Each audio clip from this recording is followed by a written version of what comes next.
I'm Maryanne Welch. I'm the General Manager of Mental Health and Aged Care Services for St Vincent's Public Hospital, Melbourne. I knew I'd made the right choice when I met with the Vative Healthcare Facilitator, and when the projects that had been identified were described to me, it was a complete match with what I had required and had had difficulty getting off the ground. But having heard the planned structured approach for how these projects were going to be implemented, I knew it was going to work. I justified the investment quite easily because it was a small investment for what was clearly going to be more time for patient care, which is what we want.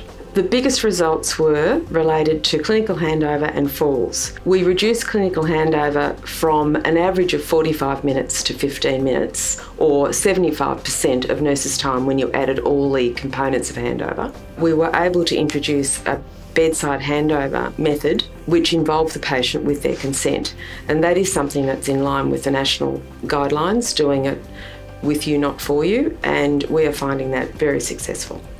With falls, we reduced the trend of falls significantly, but more importantly, we have demonstrated a more consistent knowledge build among staff about falls prevention strategies.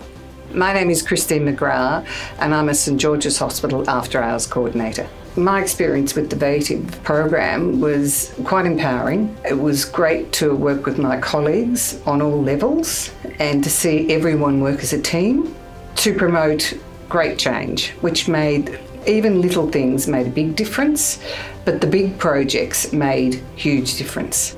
We delivered on a major program that had been talked about for many years to improve, but nothing had ever been done, and we actually did it.